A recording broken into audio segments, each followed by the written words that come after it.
Consider this your trigger warning. The following program is strictly satire and is not meant to be taken seriously. So don't get all butthurt, you liberal snowflakes, just because we skewer your sacred cows and expose all your lies and hypocrisy. Truth hurts, and so does satire. So grab a drink, pull up a chair, and enjoy the show.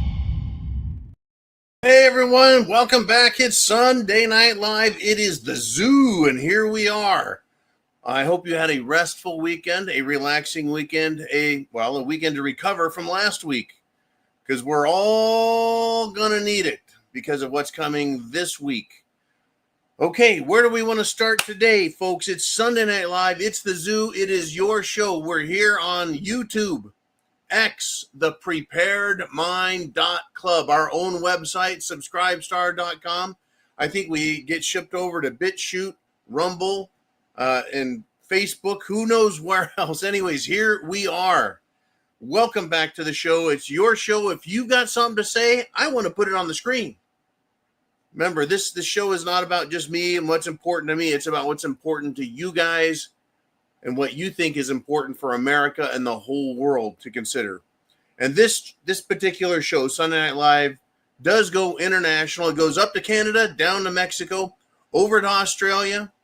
Sometimes it goes into China. Also, it goes over to Europe, Ireland, Scotland, England, and gosh golly, Denmark as well. We got a lot of people. We got Bob, Remy, Stephen, and Vincent. In any event, that's overseas. You know, we got a lot to talk about. But to start the show off, Darcy T has done a $50 super chat donation, and $50 or more buys me a Glenlivet single malt scotch. You bet. We got that one right there. And Sunday night's basically how we also fund the show. What I mean by fund the show is I mean literally keep the lights on, pay for the computer services, pay for the overhead, the subscriptions, everything. Anyways, Darcy T, here's to you. Salute.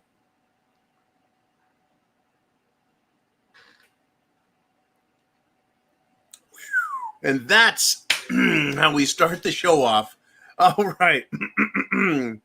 Well, Darcy wanted to let everyone know it seems like the Jim Jones juice is at it again.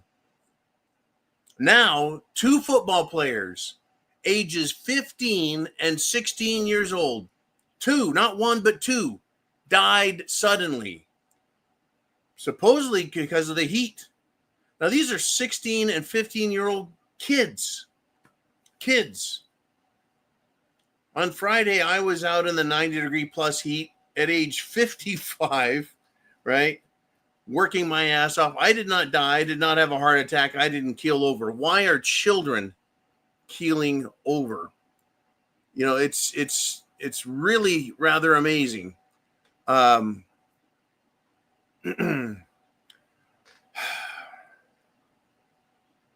was an important note. This whole children dying thing. But Darcy wrote, and here's her quote: I occasionally watch YouTube videos where people live out of a van or a converted vehicle to travel around the country and vlog. Just recently, some van lifers, as they refer to themselves, have noticed that many states are passing laws making it illegal to park in certain areas that were once allowed. And some are outright banned from various public spaces. Some states have even gone so far as to enact laws which limit the amount of time people can camp in one's own property. Then there is the issues where cities are making it illegal to be homeless. I know we've got a terrible homeless problem, but why do you suppose these laws are being enacted now? Is it just to stop areas from becoming trashy, or could there be other reasons? Darcy, interesting topic. Some municipalities, yes, say it is illegal to be homeless because if you're homeless, how are you living? If you're living overnight, you're camping. And camping is not allowed except at permitted, authorized campgrounds. So I know that argument, but how do we solve the homeless problem? We can't. Right? That's a Yeah, it's so completely different. But as far as van lifers, people that travel in their RVs, it's that's a complicated mess on its own. It truly is. Van lifers, they want to try and live tax free, rent free, mortgage free, on the cheap as best they can. I get it. They want to excitingly see the world, the country. Some of them do travel around the world doing it, but where do they camp? Where do they live? You can, I think, a rest stop you can park at, no problem. But grocery stores, the Walmart that I had near me in California, you would get 4, 5, 6 fifth wheels, RVs, trailers, all kinds of stuff. They'd pull up, congregate, take up a section of the parking lot and stay overnight for free. Well, cities wanted to make that illegal because they want them over in the KOA, Good Samaritans, and other campsites and RV parks because they get their tax money. I'm sure it all has to do with tax money, but yeah, it also keeps some areas cleaner. HOAs are famous for saying you can't do anything with an RV on your property, but it's becoming an issue. And some of these van lifers were making lots of money on YouTube, right? Talking about their lifestyle, this and that. And well, it's just kind of dried up, right? That the idea that you could live in that way, the kind of the magic, I think, rubbed off of it. I mean, even the most rural county in California, which is where I was at, they wouldn't stop people once they established themselves living in a trailer on their own property. They just would make sure they had a proper septic system as best they could. But even then, it's tough. It really is tough. So what's the solution? I don't have any clue how to solve this problem. Mental institutions would be a big part of it. Another big part of the homelessness is drug addiction to these incredibly horrifying drugs like fentanyl. And it's creating zombies right now. We've got a lot of zombies, a lot of different types of zombies. We're going to have trouble. Trust me on that. Now, I want to thank Darcy T for that. And we've got, Chin Music checking in with a $50.13. So a 50.13 super chat donation, which means, hey, and I'm going to do the Buchanan's scotch for this one. Come on there, you. It's got some kind of safety thing so you can't get, I guess, poured out too fast. All right, so I got 2 options for scotch tonight. Anyways, I've got Danny T's thing here. So again, this is Sunday Night Live. It is the Zoo. It is your show. No matter what channel you're on, if you're here live, all you got to do is hit that super chat button right up there. Pow. Danny, Mark, Luke, Mix. Good God, I think that scotch is working. Anyways, everyone. And Chin, thank you, sir.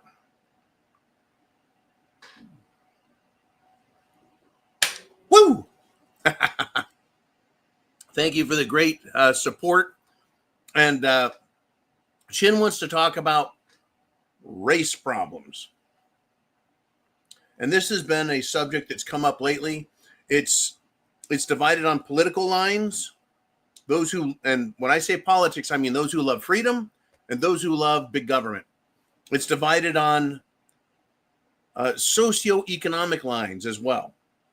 For people who want to be on welfare, they have a certain mentality where the state is their God. And then you got other people, we want to be left alone. We want freedom and liberty, right? We want to live freely. And so the problem is that we've got a lot of people over here on the we love government welfare side. They want to blame all of their problems on white people and then attack white people. So the response has been from whites is we're tired of that shit.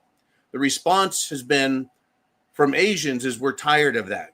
The response from other blacks who don't buy into state godship, right? They're tired of it. And it's becoming very apparent that it's about these ghetto blacks hating whites, hating Asians, and thinking it's time to kill them, whatever. So Chin Music says, I think the attacks from blacks to whites is going to escalate, and eventually the blowback will come. When it does, do you think law enforcement will take sides?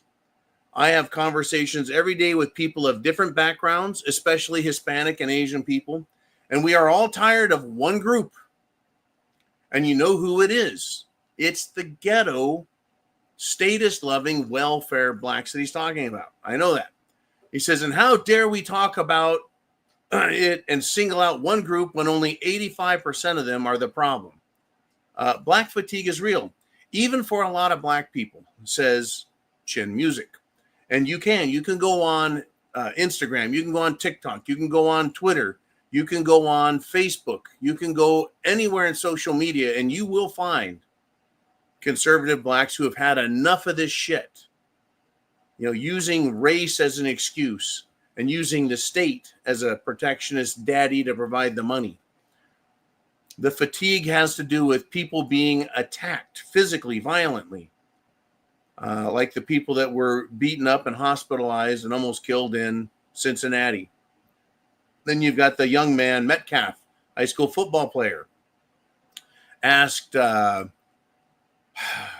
can't remember the guy's name now, Caramello Anthony, there we go, came to me real quick, decided to stab him in the heart because he didn't like the way he was being treated. I see videos from schools. I see videos from like Friday and Saturday Night Late. I see lots of videos of this racist attack. There was even an attack at a Christian football camp where a white kid was beaten up by black kids because apparently they said or thought he was a racist or said something. Words are just words, but words are being used as an excuse to justify violence. I think it's Myron Gaines is a big X. Yeah, he's big on X. I think do you know Myron Gaines? Or you catch his stuff anytime, Uman? All right. Well, anyways, he's a black guy. And he says, look, if you can't say faggot or nigga, I don't want to know who you are, right? In other words, words don't hurt.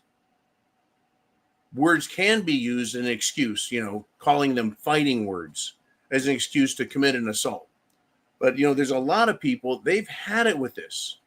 And I think it's going to come to a head. People have had it with this H-1B Indian, as in from the country of India, coming here. Companies like IBM, Microsoft, Facebook, other big tech companies, Google, they're firing and laying off white people from America and black people and Asians and Latinos and Latinas, firing Americans so they can bring over the HB1 visas.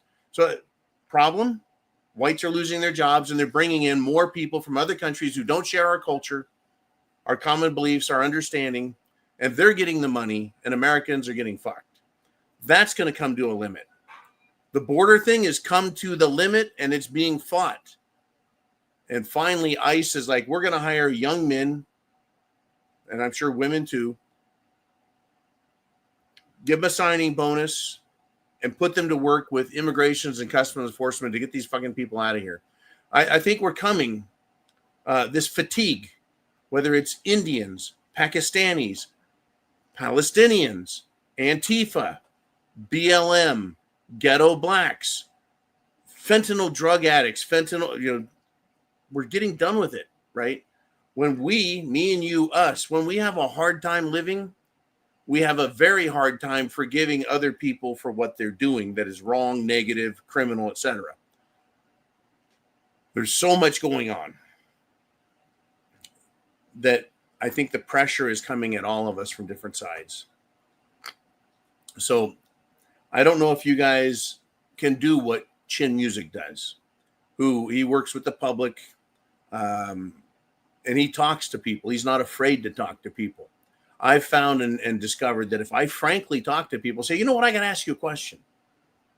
What do you think of this, and that? And you'll hear it. They'll either not talk to you, fine, right? Or they'll talk to you and tell you their thoughts, their problems, what they think. And the more we all talk openly, honestly, I think the better off we're going to be. It's this, well, I can't say nothing because then they'll think I'm a racist. Kind of like asking one of these libtards. Libtard is kind of like retard, only it's liberal tards. These fucking libtards can't answer a question like, define a woman for me. You know, what makes a woman? They won't do it. They will not answer the question, because if they do answer it honestly, then they become the bigot that they think me and you are. If they don't answer it, they look like hypocritical, lying, Weasley sacks of shit, which they are. So, you know, they don't want to talk to us. They don't want to talk to us. But find out, if you can get someone to talk to you, you're probably going to discover they've got some interesting things to say. You just might want to hear it. Whew, having a hard time tonight. Oh, boy, I tell you, what a weekend. Got some rest, got some exercise, got some stuff done around the old bunkaroo. And I tell you what, thank you, Chin. Thank you, Darcy T, for the always awesome, excellent start right out the gate. Pow. 2 super chat donations. And you guys out there, it's your show. I'm now turning the rest. Well, I already said it's your show. What do you want to talk about, Mr. Uman? What do we have out there? We're starting right out with with Dan Erickson, Big Dan the man, with a $10 super chat donation. And he says, I think he means, I've come to the realization that our Republican Party are a bunch of spineless WOs getting anything of importance without getting anything of importance done yet. Look, Dan the man. Number 1, good to see you here. Number 2, I can't disagree. The realization I've come to is all but a very small handful of Republicans are actually good. They love America, and they actually have a brain and a backbone. The only 2 I know right now that are standing up to everything, including Israel, is Representative Republican Thomas Massey and Representative Republican Big Marge, a.k.a. Marge Taylor Greene. Those are the only 2 vocally coming out against AIPAC, America Israeli Political Action Committee, and they've taken no money from them. So everyone else that has taken money from AIPAC, right, they have a hold on them. Whether it's a small little leash or whether it's a chain around their neck, a millstone even. I tell you, we're not going to get anything done in the Republican Party with a Republican majority and a Republican president unless it's allowed by their masters. It used to be you and I were the masters, the voters, right? We put Trump in there with a big majority. The country needs a ton of help. He made a bunch of promises, and we're not doing it because they've all had their chains pulled, the chips called in, the dealers cleared the table. They've been told, you're all losers and we'll do as you're told. They're spineless. It's going to get ugly, folks. We've got a lot of problems that are so much bigger than even now, Mr. Music. These race problems are a big deal. But we've got problems above them that are bigger that cause all of these little issues through all of our subgroups, economic and socio-strata, etc. It's going to be a shit show. And the Republican Party is a big pile of shit. But where else are you going to go? Like, I'm pissed at the Republicans. I'm pissed at Trump. I'm pissed at all of them. Because I haven't had one Epstein arrest. In fact, they're calling it a hoax. Bullshit. I know what my IQ is. I know you guys are smart as fuck. Everyone knows. Everyone knows the facts. But they're pretending like it's a hoax and we're stupid. That the list is bullshit and it doesn't matter. Well, then release it, right? I guess they were thinking we're really that stupid when we're not. Folks, everyone, please, right now, stop the show. Thumbs up button. hit the thumbs up button. Internet address. Share the internet address, please.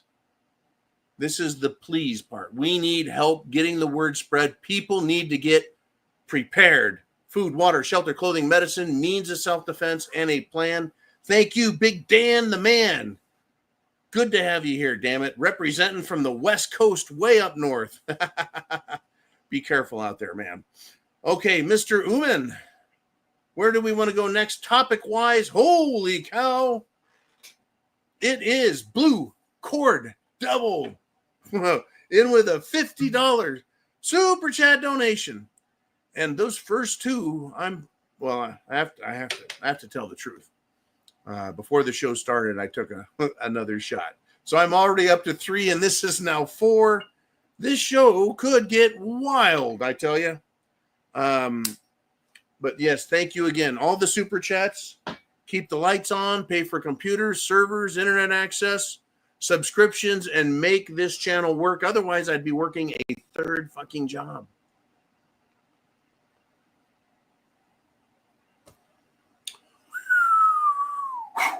Mother's Milk, Blue Cordell, thank you. He says, just saw Hood Rat Crockett is doing the same as the OC, as AOC. Grew up in Missouri, lived in the rich area, and went to one of the best schools in the country, now saying she is from the hood in Dallas. May she get what's coming to her. So yeah, AOC, Alexandria Ocasio-Cortez. Retard extraordinaire. I think she represents, in the Democrat Party, Brooklyn, Queens. She's got a chunk of New York City. But she didn't grow up there. She grew up in a ritzy part of the state. She was upstate. And yeah, same thing with Hood Rat Eyelashes, Ho Jasmine Crockett, Democrat from Dallas. She did go to a private school. But I think that both of them are as stupid as can be. And so that goes to show you, folks, if you have a certain political mentality, it doesn't matter how wealthy you are or how smart you are, you're going to make decisions that put you way over on the socialist communist left.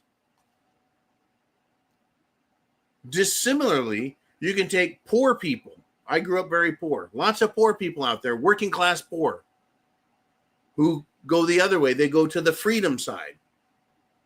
You work hard, go to a regular school, bust your ass, put in your years, do your time, and try and improve your life. You just want to be free. It's not the money. It's the fucking brains that puts you where you're at politically. If you listen to someone who is absolute white trash, I saw the wreck, it was Pandalarium. You know where they're at up here. Right, and they're welfare cases. Same with the fucking hood rats, like Jasmine Crockett. What an absolute awful human being she is. She assaulted a journalist for asking her questions. Axing her. I guess maybe he didn't say it right. I'd like to ask you a question. She's like, well, you make it. You should have said, hey, yo, ho, I'd like to ask you some questions, huh? Wow. And, if I can't make fun of someone because of their accent, Southern accent, fucking hillbilly, y'all. I know a lot of people say y'all, and I don't have any problem with it. Not a bit. But it comes down to where are you at on the political spectrum? Do you want freedom and reality, or do you want to live the life of illusion and lies and live off of other people? Anyways, she will get what's coming to her. We all do, Blue Cord Devil. And in fact, I had this conversation with a friend this morning. I was talking about, it was a Sunday spiritual question. What's life for? Are we here to suffer indignity after indignity? Are we here to learn lessons? Are we here and it's just a random crapshoot? What's it about? Is it about self-improvement, spiritual awareness, or what? Helping our fellow men? How big is life, right? So again, I think it's where you come from psychologically and spiritually, whether life is about this, a very narrow thing, me getting rich and fucking everyone over and it doesn't matter, or is life a bigger experience? I think life is a bigger experience. We're living in some, Mr. Uman knows, some very interesting times, you and I, all of us. We're living in very interesting times, and we can help people, which is why we started this channel. Way back in December of 2013. Been here broadcasting since 2013. Woo! Can feel that scotch. Don't get me too drunk, though, tonight. Not too drunk, please. But yeah, it's helping other people. It's living a good life. It's learning from the experience. It's experiencing things you normally wouldn't. But then we've got this entire other universal questions out here about religion, religious groups. Who do we serve? Are aliens real? Are demons real? Is God real? We've got a whole lot of stuff going on.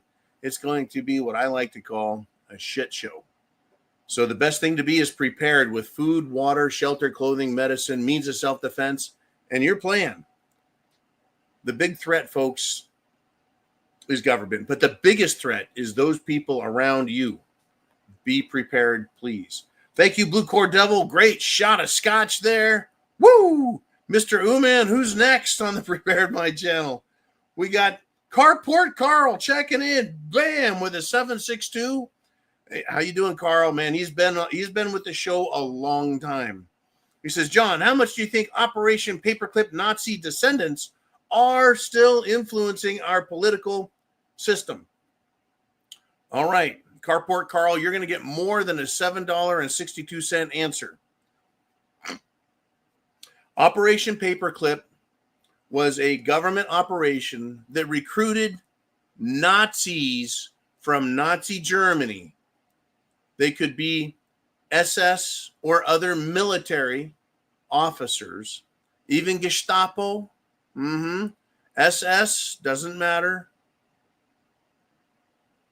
Scientists like Werner von Braun, who came to America under Operation Paperclip and took over and built NASA. That's right. The National Aeronautics and Space Administration, NASA, because Werner von Braun was part of the V1 and V2 rocket program that Nazis had in World War II. And so he was creating Nazi rocket systems. But there were also intelligence, right? Spy networks, medicinal scientists, and hopefully not Joseph Mengele, but there were many people that worked with them. There were also military contractors that had technology. The jet engine was created by the Nazis. They also had rocket-powered planes, not just the Messerschmitts, right? A propeller-driven fighter plane. Right? They had a lot of mechanical engineers. They had lots of scientists. And they brought them over. Now the question is, are they those Nazis and their descendants influencing our political system?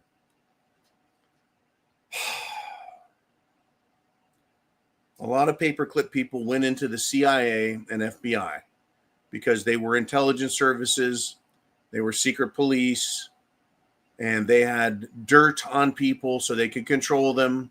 They had spy networks in Europe that they wanted to keep contact and tabs on from America. Some of the most powerful, famous Nazis were left alive in Germany at the end of World War II, working for the CIA. I do not believe their descendants are the ones influencing the political system to the highest degree.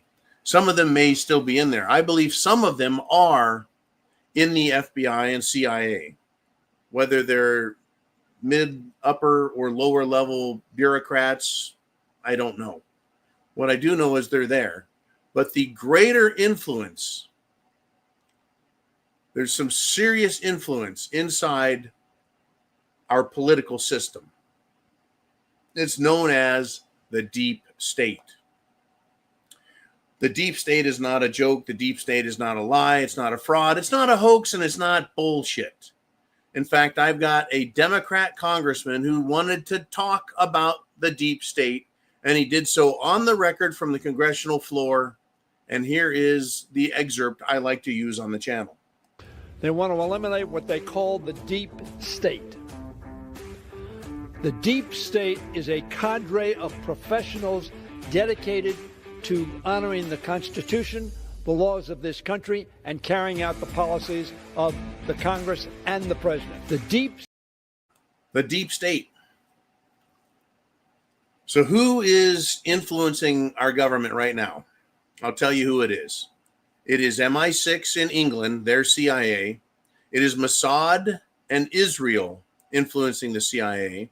And we have communism influencing the CIA.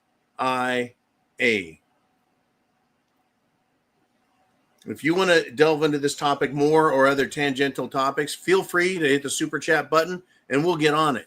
Now, we now have reports, right, that I think Brennan of the CIA, who is now under heavy political scrutiny, is a communist and also a Muslim convert. But the communist item, you see, Nazis hated the communists. But what are they pushing for? Socialist, communist controls. Communism itself is a concept, a political concept that was created by Karl Marx, who is Jewish. In other words, he was an Israeli before there was a country of Israel to come back to. Israel was created after World War II. After it ended, after Hitler was defeated, after Russia was put back in Russia, Israel was created in 1948 as a separate state. And it has, from its very earliest times, been buying and influencing and controlling American politicians.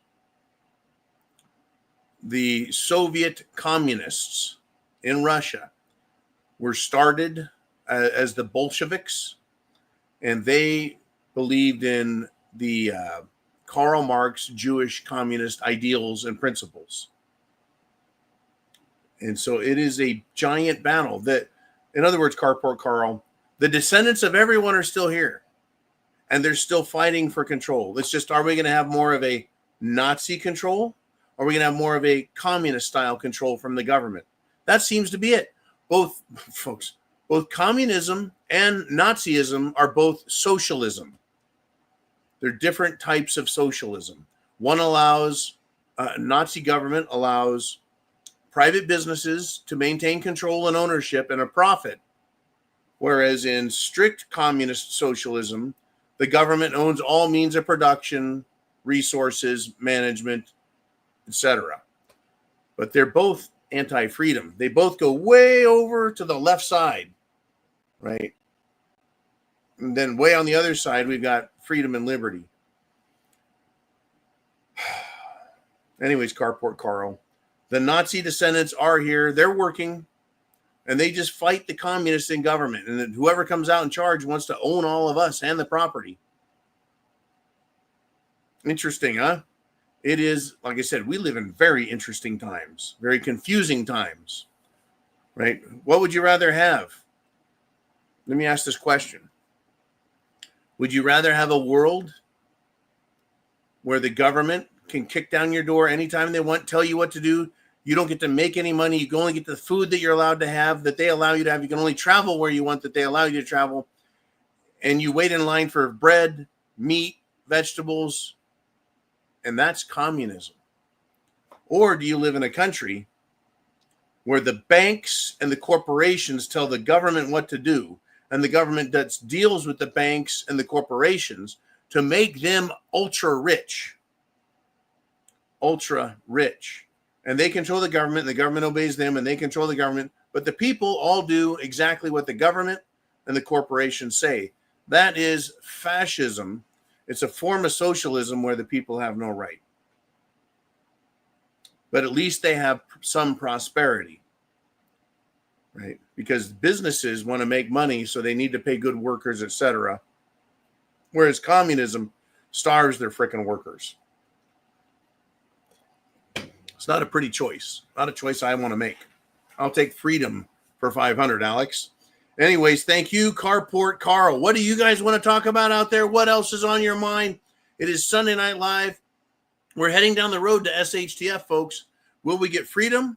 Will we get communism? Will we get socialist Nazism? I vote for freedom and our constitutional republic. That's what I vote for. That's what I'm willing to fight for. I think a lot of people, if they were asked, do you want communism or socialism? They wouldn't know. They wouldn't know. Do you want to be a Nazi? No, not the Nazis. You want to be, but that's the only choices they have. They don't realize there's another choice, to be absolutely free and government restrained. All right, Mr. Uman, we're at 300 people live on Sunday night. Everyone, thumbs up, share that internet address. Let's do it. Nancy Kegg is in the house with a $20 super chat donation. And she says, hey, I'm sure she said it much more polite than that. Hey, I've been putting food up for winter, and we decided to go exploring some of the smaller back roads here today. Found some interesting things we didn't know about before. Semper Fi to the Prepared Mind family. Okay, Nancy, I'm wondering what things you found that you didn't know about.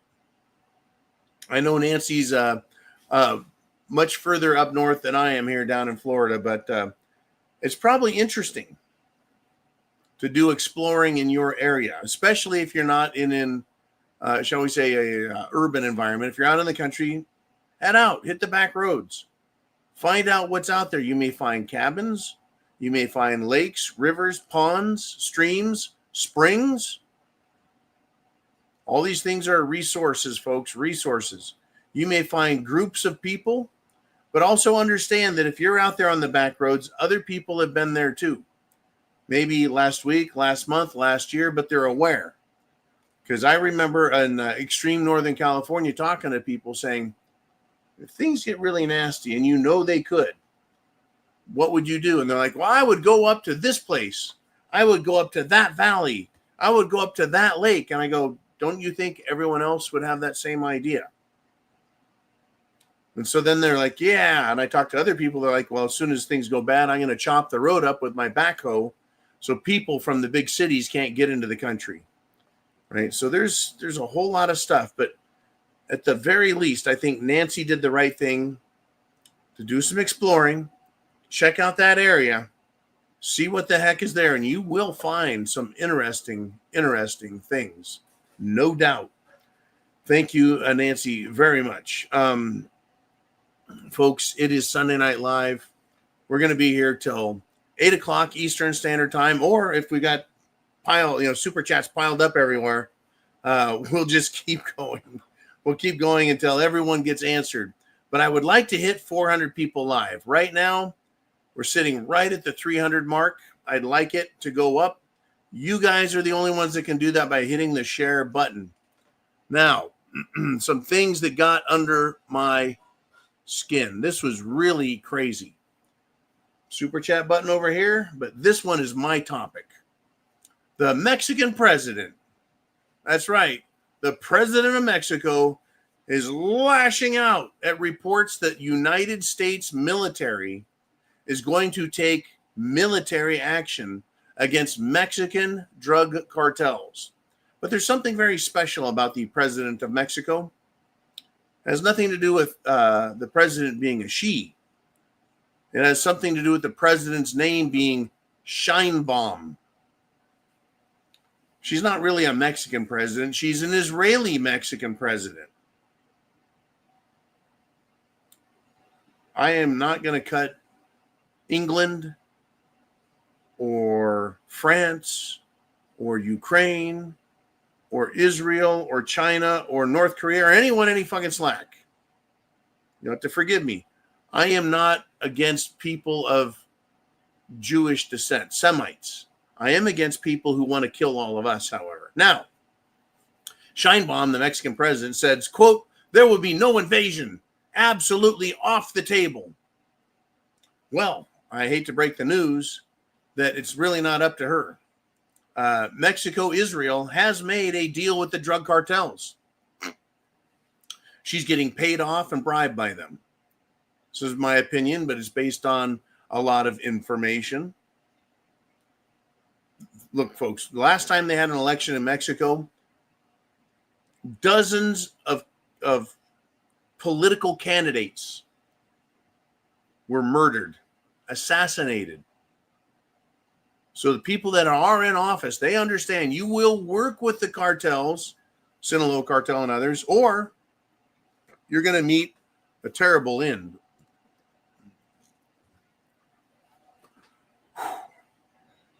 So it appears Sheinbaum, the Mexico-Israeli president, she is going to play on the side of the cartels. But the cartels are invading the United States of America. They're running drugs. They're trafficking children. And they're murdering and robbing Americans every way possible. So I say to the president, sorry, Senorita Sheinbaum. Right? It's not going to happen. If the president says, hey, look, Mexico, government of Mexico, you know where the cartels are. You know what equipment they have. And folks, by the way, these Mexican cartels bought arms off of the illegal arms market from Ukraine. Our missiles, rockets, guns, explosives, ammunitions, never made it to the front line. A lot of it was captured and sold to the highest bidder. So the military will need to go in and use military-grade force against these people. But that same military-grade force is why Sheinbaum doesn't want to deal with them. It wouldn't surprise me if she's just doing anything she can not to get fucking killed. Right?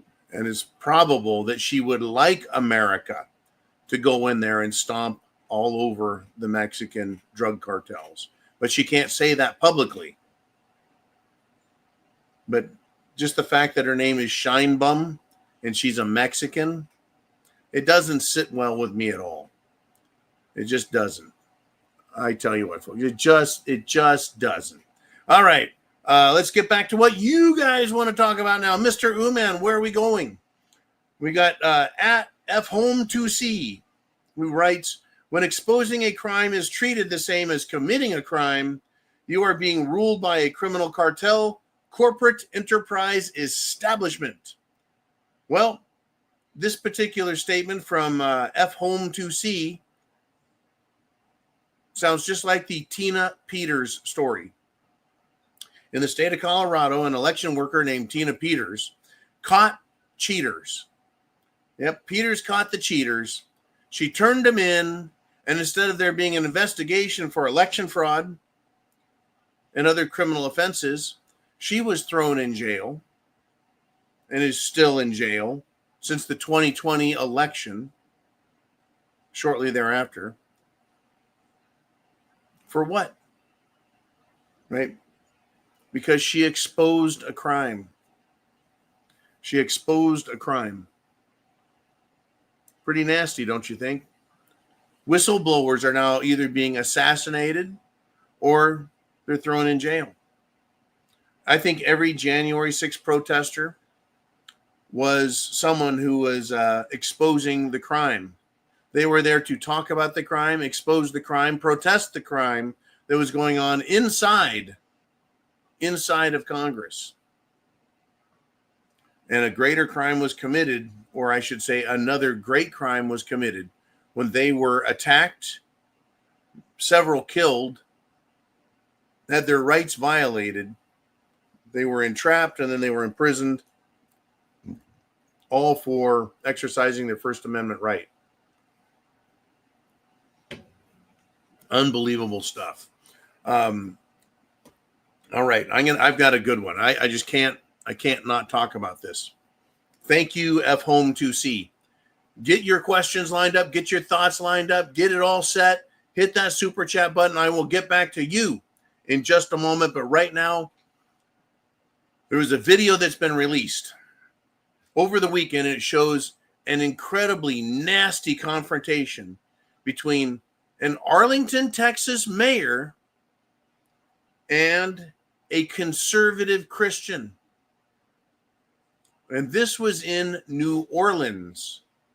A Texas mayor from Arlington, Texas, oh, by the way, his name is Jim Ross, was attending an LGBTQP event. And the P stands for pedophile. So there was a confrontation between this mayor and a Christian. So you can guess the Christian was there probably trying to say, hey, repent and come back to God, yada, yada. But the mayor went nuts.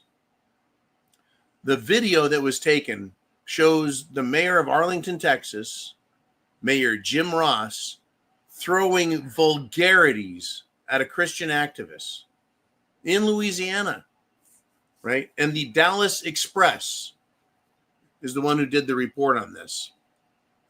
Mayor Ross from Arlington, Texas, confronted, and I'm going to keep this Christian's person name, right? He confronted him with a very loud, nasty tone. Says, you stand out here like you're a badass motherfucker, hoping somebody fucking starts some shit, but I'm here hoping you do. You do. So why is a mayor talking to someone like this, right? He says, hey, you're hoping somebody starts some shit, right? The Christian dude calmly responded, not gonna happen. Well, Mayor Ross of Arlington, Texas, then called the Christian and I'm not exaggerating, these are the quotes I've got here, punk motherfucker before getting downright sexually right. Call him a punk motherfucker.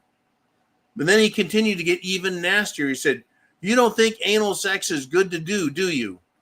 Have you ever fucked your old lady in the ass? I fucked your old lady in the ass. This is a mayor. This is a Democrat. This is a guy who's at an LGBTQPXYZ event, right? Then, after chewing this guy out face to face, he grabbed a megaphone and then began verbally and assaulting everyone else in the crowd with his disgusting sexual accusations and insinuations. That is the Democrat Party. That's the Democrat Party, folks. That's who they are. That's what they're going to do. It's a very, very, very nasty world. Okay. Hey, Mr. Who-Man, let's do it out there. Let's have some fun. Who's up next on the Prepared Mind channel? Holy cow. It's Cottage Farm checking in with a $50 super chat donation. Oh, long way down to grab that bottle. All right, Cottage Farm, I want to thank you for supporting the channel, our efforts, the beliefs in America, freedom, liberty, the Constitution, all the things that make our country great have made it great. And yes, they're all under attack right now. Cottage Farm, thank you, m'lady.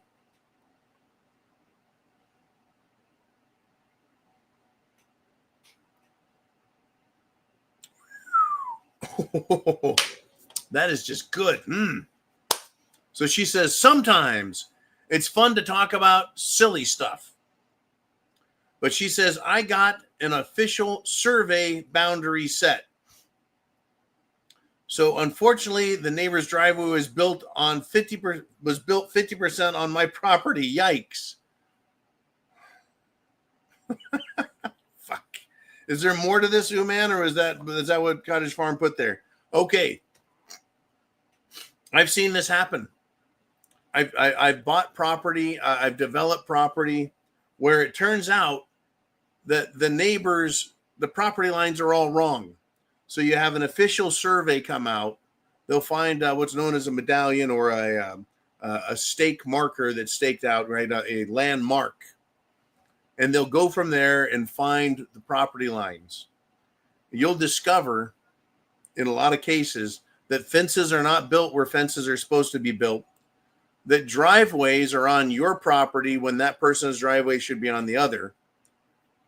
And they didn't know, and it was done before they bought the property, whatever. I actually bought a lot, and the neighbor's garage was sitting on it, 18 inches. And then another house, I had a neighbor's house 2 feet over my property line. And it just, you go get a waiver and you build where you want and develop. But when it comes to someone's driveway on your property, right, you set the stakes, you notify the neighbor. This is what I did in the case where that happened, and said, look, the driveway is on the other side of the telephone poles, the other side. You don't get to have your driveway on my property anymore. I'll give you a week. And if they're a nice neighbor, 2 weeks, right?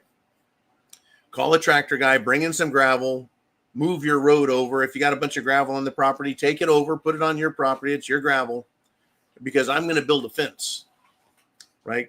I believe in fences. Good fences make for good neighbors because there's no confusion. There's no misunderstanding, right? Just like the border between America and Canada pretty much sets it in stone. The border between America and Mexico, right? They don't want that fence because they want to violate the rules. Fences make for good neighbors. They honestly, truly do, because it sets the line. Cottage Farm, I would recommend talking to your neighbor and letting him know the situation and telling him, ask him, what would you like to do? And then say, well, how would you like it if my driveway was on your property, right? Sometimes people like, so, or it was like that. It's grandfathered in. No, property lines are property lines, right? Unless they have an easement along your property. There's all kinds of stuff. Real estate is a tricky thing. Last thing you want to do is involve lawyers. But here we are, folks. But ultimately, it comes down to the law of the good neighbor. People get in fights over property, folks.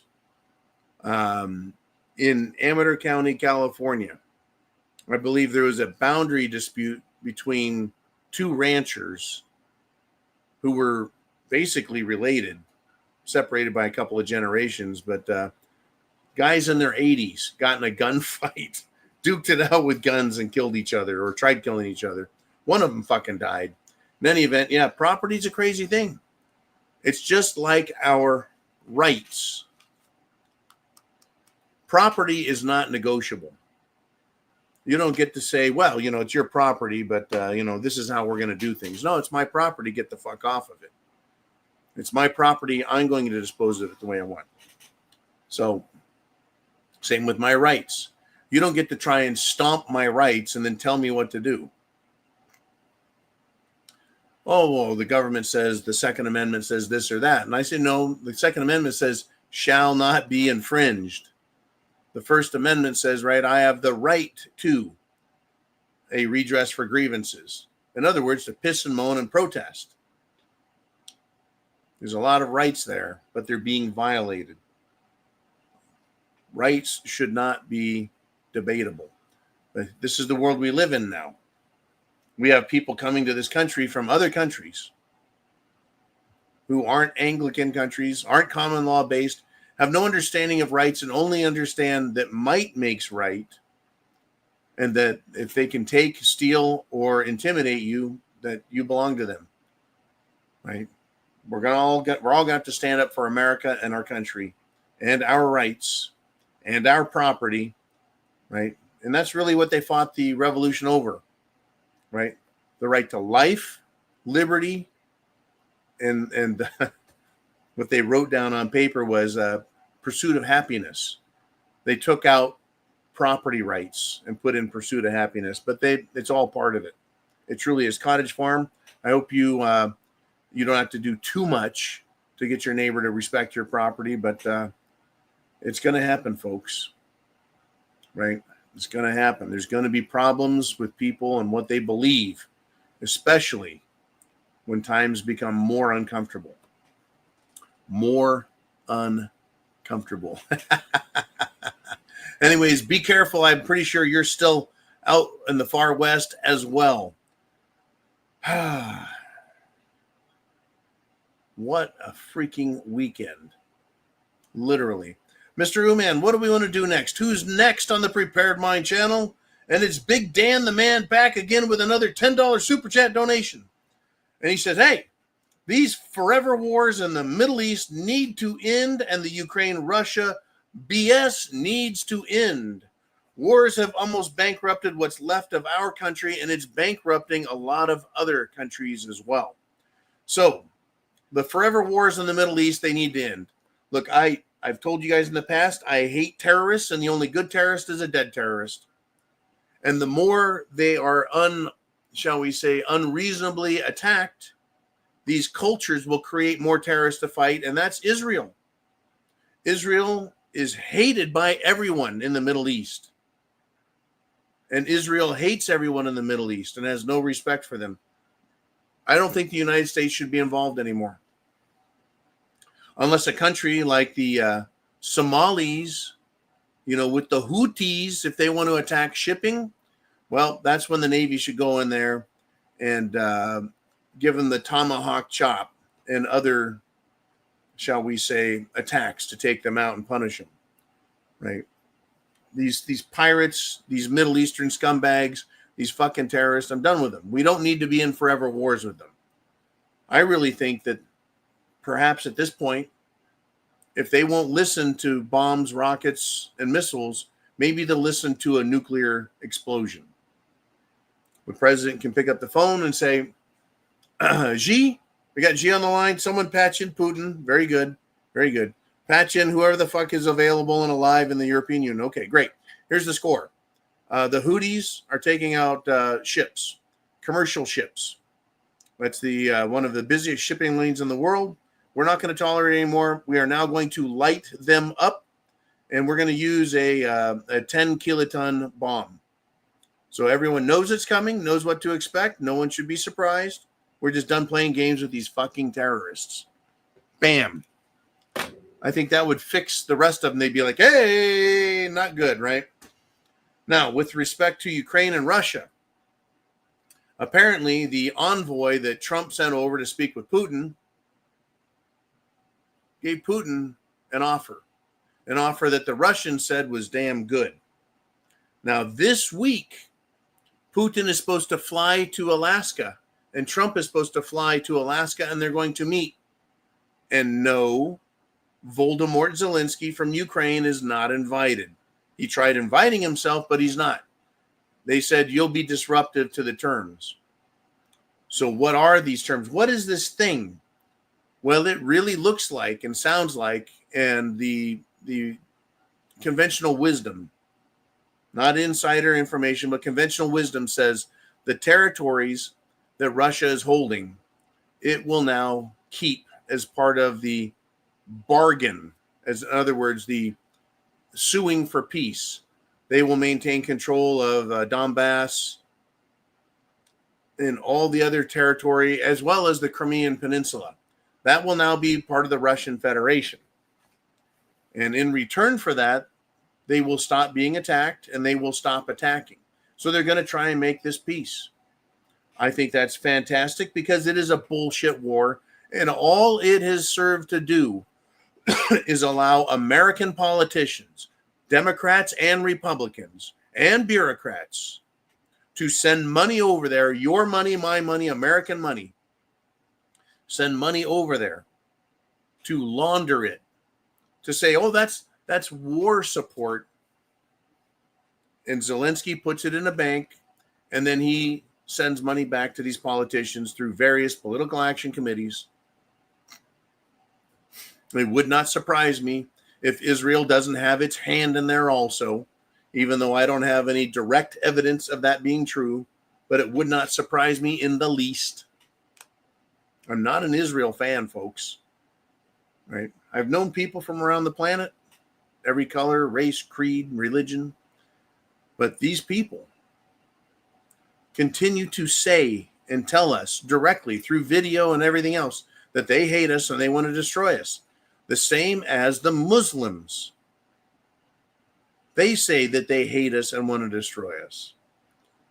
But this war in Russia needs to be done. That way we quit wasting our wealth, our military, and possibly causing World War III going nuclear. And I don't mean nuclear against the Houthis or some other scumbag third world shithole that doesn't matter, but rather the civilized world, Beijing, Tokyo, right?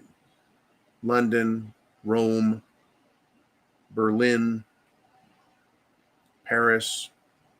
We don't need that. We don't need any of it, but these fucked up people are calling for it. They're asking for it. They need a lot of help. I tell you what. Now, right. So we've got problems small and we've got problems really big and everywhere in between. And that's why you need to be prepared. We're 1 hour, folks, into the show. We're off to one hell of a start. Great support, great topics, great questions. And I tell you what, there's a lot coming. There's a lot more coming this week that we're going to find out about. What do you want to talk about, folks? This is your chance. It's your show. It's the zoo. We're up to 340 people live right now. Share the internet address. Hit that thumbs up button. Just hit it. It doesn't cost you a thing. Hit the thumbs up button. It helps YouTube and social media and the whole I guess you could say the whole internet computerized world to find us and these messages. Now, there's a complete political jackass out there. You guys might remember him. Let's take a look at some of the things he said in the past. Hell yes, we're going to take your AR-15, your AK-47. We're not going to allow it to be used against our fellow Americans anymore. Hell yes, hell yes, hell yes, we're going to take your AR-15. Hell yes. That guy, Beto O'Rourke. I call him Beto the Butt Pirate, and he has returned, folks. And he is a big-time political loser in the Democrat Party. And he's from Texas. Anyways, he was speaking. This repeat multi-loser, Beto O'Rourke, is telling Texas Democrats, that he will do whatever it takes to regain power. And here's his quote: "Fuck the rules." We have heard that, folks, way too many times from way too many politicians, way too many Democrats, way too many political parties. All it is when I hear that is a promise to continue to commit fraud. But it's coming out. It is no longer behind the scenes cheating. It's coming out. One of the biggest participants and benefactors of, regaining power or containing and holding power by gerrymandering is the state of Illinois. Big fat ass prickster, the governor there, is accusing the Republicans of trying to steal the elections. Beto O'Rourke, we're stealing elections. They're always projecting, are they not? They're always telling us exactly what they do, and then they accuse, good people of doing the same thing. They don't like the rules, so they use the rules to their advantage. And when that doesn't work, they just fucking cheat. So Beto O'Rourke, who is a big-time loser, he wants power. Kind of like, Gavin Newsom wants power. Kind of like, Governor Prickster, he's not ruling out a run for the president. Right? These people want power, and they're willing to do anything it takes to get it. Fuck the rules. Right? But it's funny, though, these states, these incredibly blue states like Massachusetts, it's 40% Republican, 60% Democrat, but there's zero Republican representation in Congress. Why is that? Because they draw the districting lines to always make sure there's a majority of Democrats in it. So they win every congressional district. They don't like the fact that Texas is going to do something similar. And the president of the United States has come out at the end of the week and said, we need to redo the census nationally and not count illegals so that we can properly have American citizens represented in Congress. They don't like it, folks.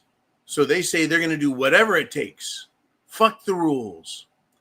I believe it's a promise to commit fraud, break the law, violate all of our trust, steal, everything else.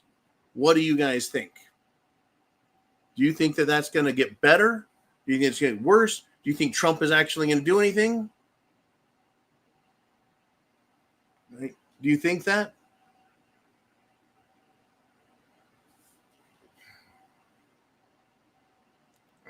I don't believe Pam Bondi's going to do a damn thing. I really don't. I think she's one of the most worthless people the government's ever had working. You know, the government in Washington, D.C. has become breeding ground for anti-Americanism. And it's spread out into other states. It's spread out into other jurisdictions. This screw America, down with white people, down with capitalism, right? It's spreading everywhere, and it's becoming a problem. And it's trickling down to on the street things, which is what we're noticing. We're noticing the bad people. It's exactly what Chin Music was talking about. But a man gets 0 time, folks, because the government decided no jail time for you. Even though not only was there a criminal complaint, but it was caught on video that 2 elderly people were captured by this guy and beaten. 2 elderly pro-life people. Once again, this judge, government, sees not the law. This government agent, the judge, sees race. Not the crime that was committed, they see race. So it is my understanding that the judge in this event was a black judge. There was a black criminal. And the old white pro-lifers got to see stars circling over their heads. 0 time, 0 jail time. Violently assaulting the elderly. I thought it was a felony to abuse the elderly. That's exactly what this is. This is going on in the United States of America right now. Right now. That's a look down at a level where you and I can see it. Holy crap, that just happened in my town, my city, in my state. Someone committed a heinous crime and the judge let him off. What do you think other people are going to think? How they're going to react? What they're going to believe? People are getting sick of seeing it the same way Chin Music, right down there on the southern border in Texas, was watching day after day, week after week, and year after year with the Obama administration. I'm sorry, the O'Biden administration. Just watching the illegals pour over the border, destroying his city, town, the state. We're all seeing this, but it really does start at the very top. It starts with, right, law enforcement. And when they fail, everyone else has had enough. Everyone else will give up. At some point, we end up taking the law into our own hands. Do we not? All right. Hey, Mr. Uman, let's do it. Let's pick one out of the crowd. Who's got something to say? And we've got good golly.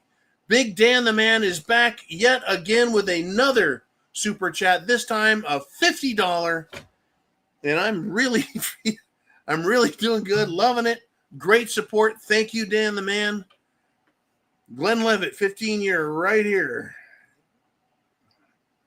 I got to get prepared for this. All right. I'm going to do this one special. I'm going to read Dan's comment, and then I'm going to have the shot here. He says, freedom has a price, and it's partly a money thing. The people that believe and are willing to give the ultimate sacrifice is why our country is one of the last semi-free countries, short of taxes and, of course, the highest number of citizens armed. This is a great topic. Big Dan, thank you, sir.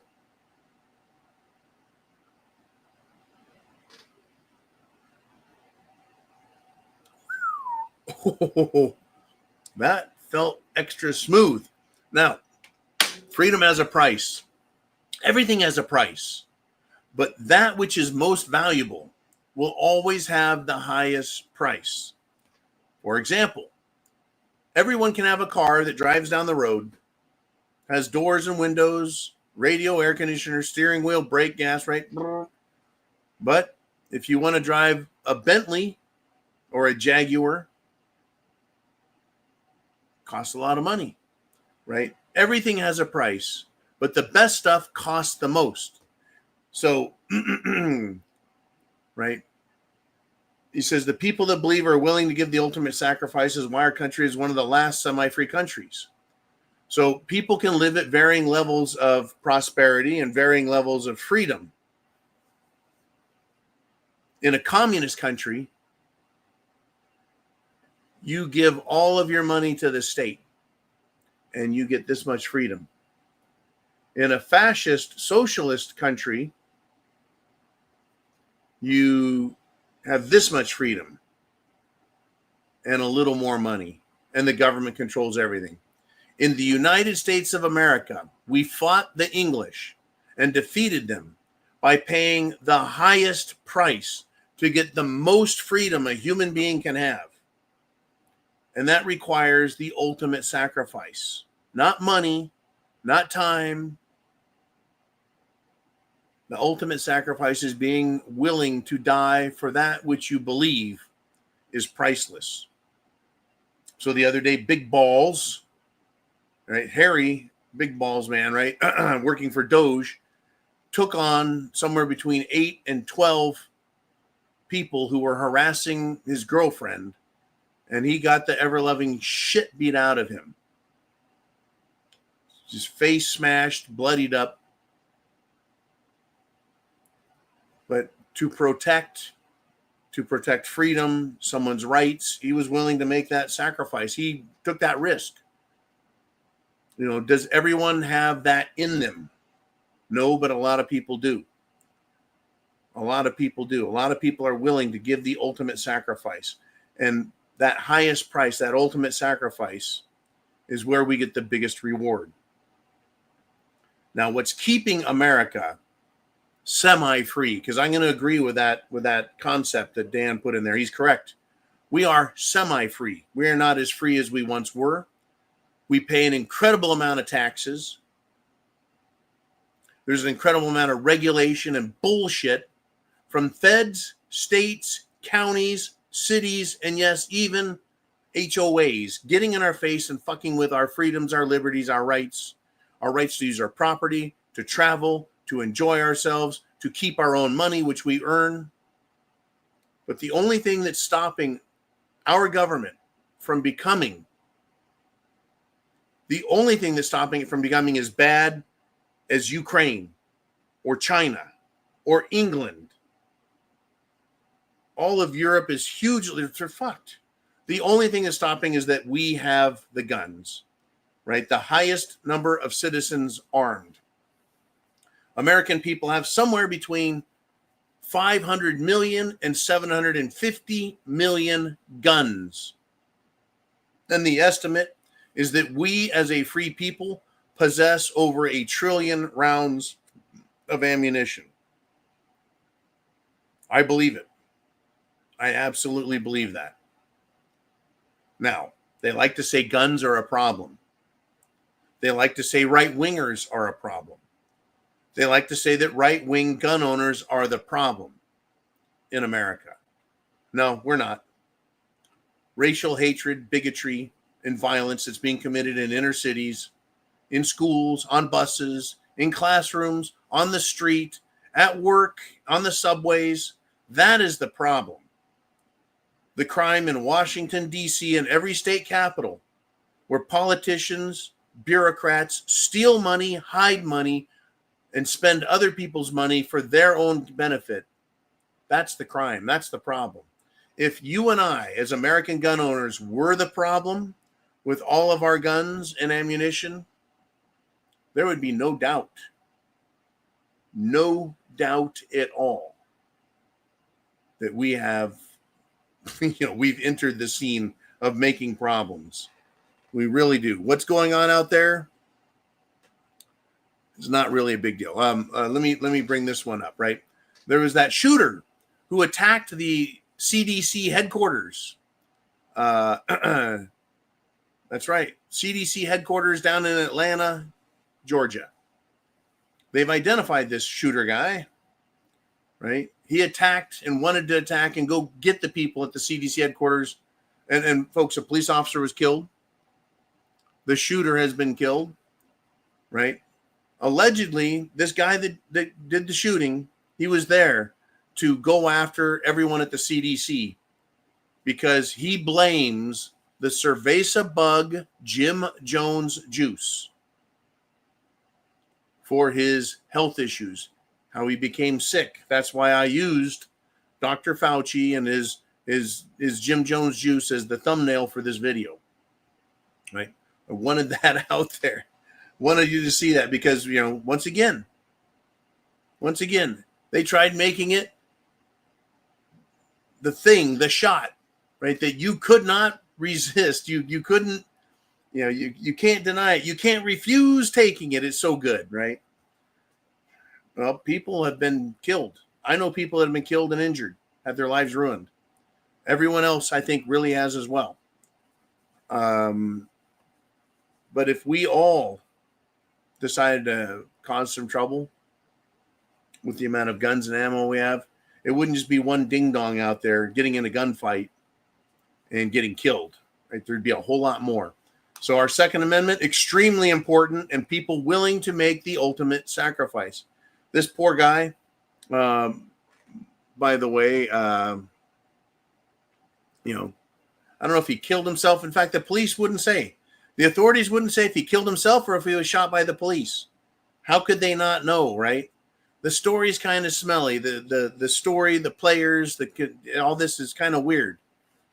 But I think what is being underreported or maybe underthought, not given enough consideration, is that people out there who feel they've had their lives destroyed really might take more aggressive action, right? Not just beating someone up on the street, but we're starting to see it. And it's the left wingers, right? All of the Democrats, the socialists, the communist types, they really seem to be the ones who lose their shit and then act out violently. I don't know if the shooter was a Republican or a Democrat. But what he did is he saw something he didn't like and he took violent action. The only people who've been shooting people up are LGBTQIAP types, Democrats, socialists, transgenders, right? They're shooting up schools, churches, shopping malls, gas stations, whatever. This guy went after the government. That's a little bit different. He wanted to go after the CDC. That tells me we're now moving to the next phase in the increase in violence by people who feel like they've been wronged and they have no other way to figure it out. All right, Mr. Uman, we're at an hour and 20 minutes into the show. What do we want to discuss? Who's up next on the Prepared Mind channel? And we've got David on the Bayou with a $15 super chat donation. David, thank you very, very much for stopping by. And he says, appreciate the noticing. I remember your older videos talking about the Illuminati, the New World Order. They're represented by groups in the World Economic Forum, the Bilderberg Group. They're headed up by financiers, bankers, aristocratic families, etc. Now, David continues, says, a lot of things coming to pass. Today was spent back to school shopping with grandkids. Family is top priority. Well, David, once again, thank you for checking in. And you appreciate the noticing. We're all noticing. We're noticing scum being allowed to run rampant in America and around the world. We're talking about the Hamas Palestinian types, talking about the Pakistani and other Muslim groups, the North Africans, the Middle Easterners, the Far Easterners, right? We're noticing. We're noticing the country of Israel. We're noticing the belief systems of the Talmudic Jews and how they admit openly, constantly, all the time, bragging. And not just regular people, street people, but very powerful rabbis and government officials talking about how they're getting what they want, right? How they want to destroy white people, destroy white culture, destroy Europeans. They are out for revenge, right? We're noticing. We're noticing our own government violating our rights, violating the First Amendment, the Second Amendment, the Fourth, the Fifth, the Seventh, and the 10th, right? Basically all of them. but where you feel the freest, where you feel the safest from restrictions. That's where we feel the government biting our ass, violating our rights through direct taxation, right? Indirect taxation, taxing our income, which really isn't income, right? We're supposed to get paid wages. Pardon me, right? Trading 1 hour of my time for an amount of money is a fair exchange. That's not a taxable event, right? Whereas the government says, well, if you make a profit, an income, right, we can tax that income amount. Well, so they call everything now income. The money you make from wages is not income, but that's how the government treats it, so they can tax you. We're noticing that Congress doesn't give a shit about America, that Congress seems to be serving Israel. We're noticing that the president is hiding the Epstein list. He knows who it is. He's probably involved. Elon Musk says he is. He hasn't denied it. He's just called it bullshit and a hoax and an old story. His relationship to Jeffrey Epstein, it appears to be very expansive. And the idea was, well, if Trump had anything to do with it, the Democrats would have released that a long time ago. But once they do that, it shines the spotlight on all of Washington, D.C., all of New York, and all of the super wealthy who seem to have a proclivity, an unnatural, unhealthy, filthy proclivity to want to buy children to use however they will, as if they're slaves that can be disposed of.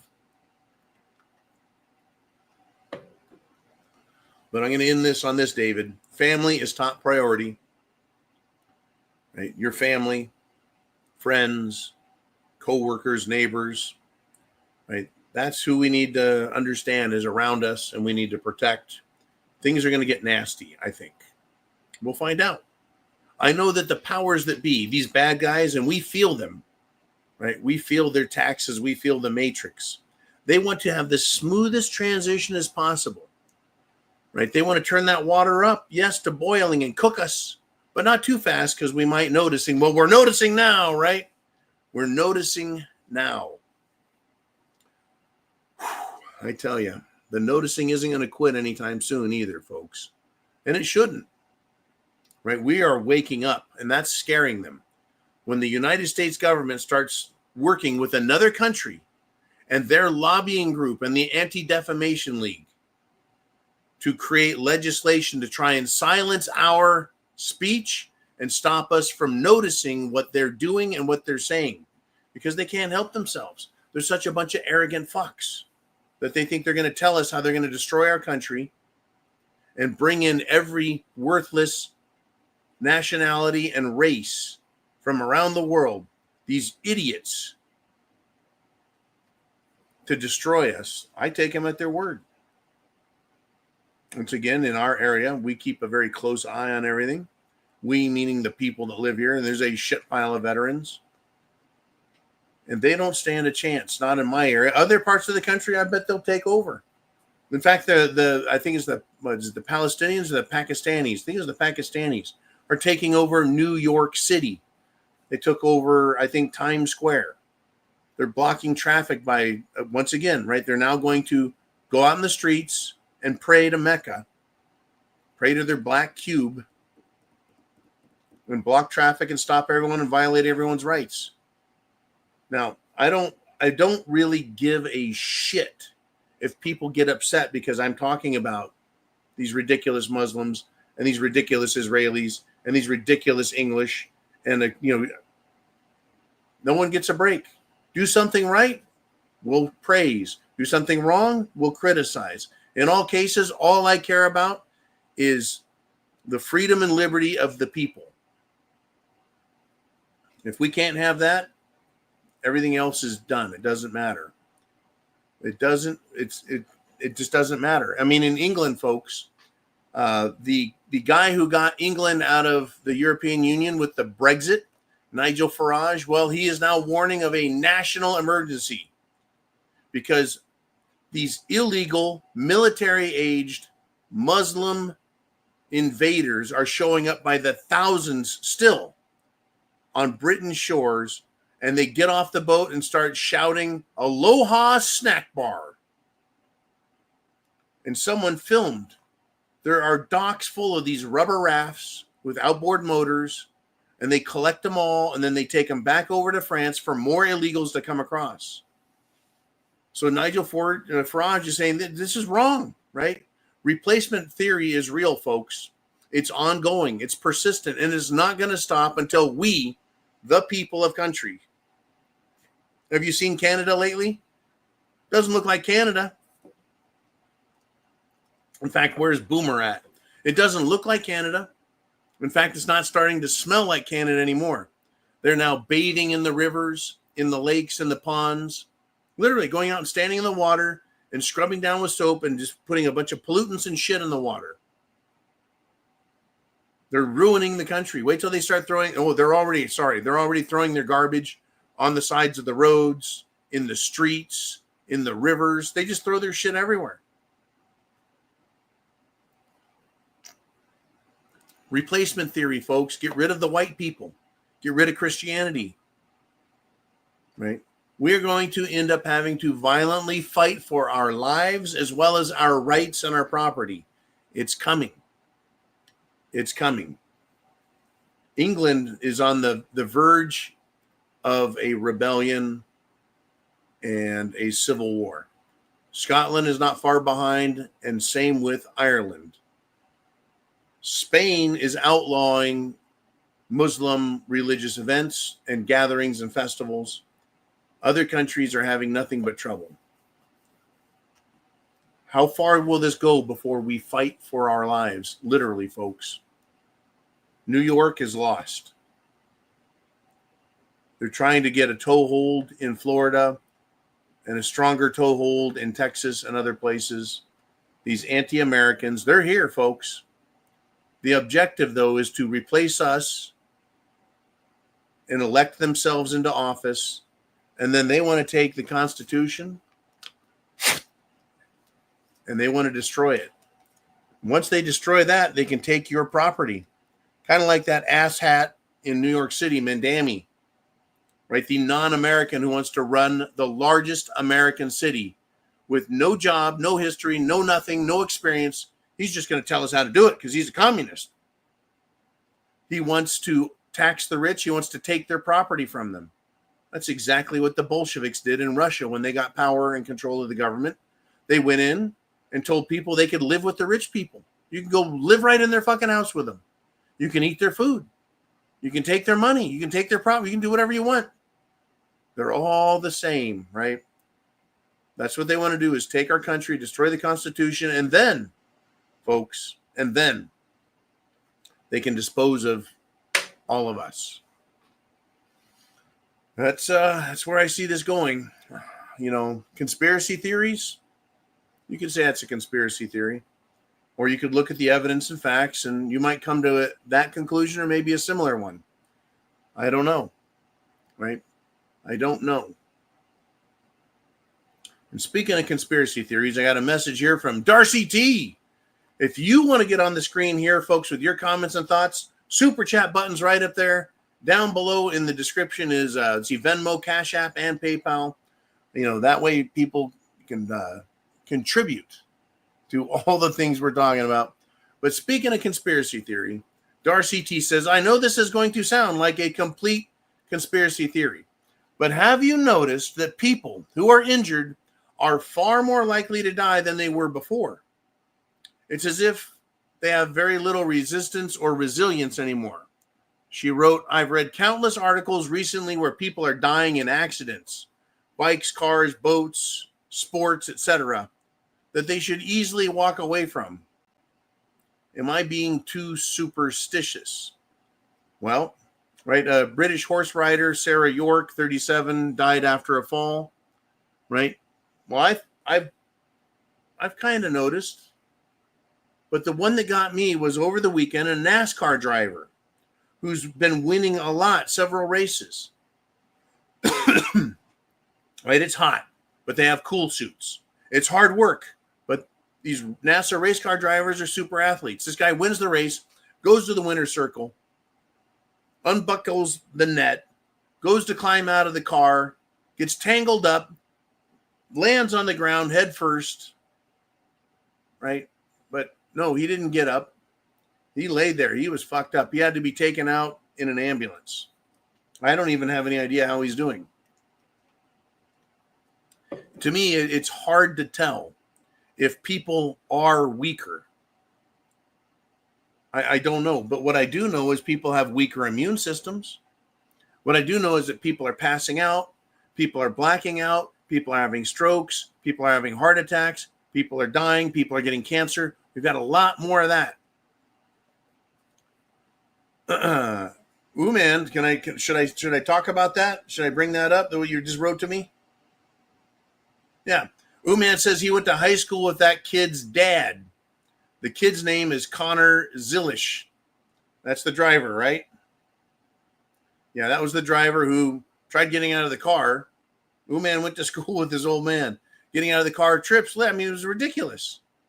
But you would think, really, he's going to be hospitalized? I mean, I know you can get hurt easy, folks, but see, people seem to they're getting hurt easier, right? It's not a good situation. It truly isn't. Anyways, thank you, Darcy T. Where do we go from here, right?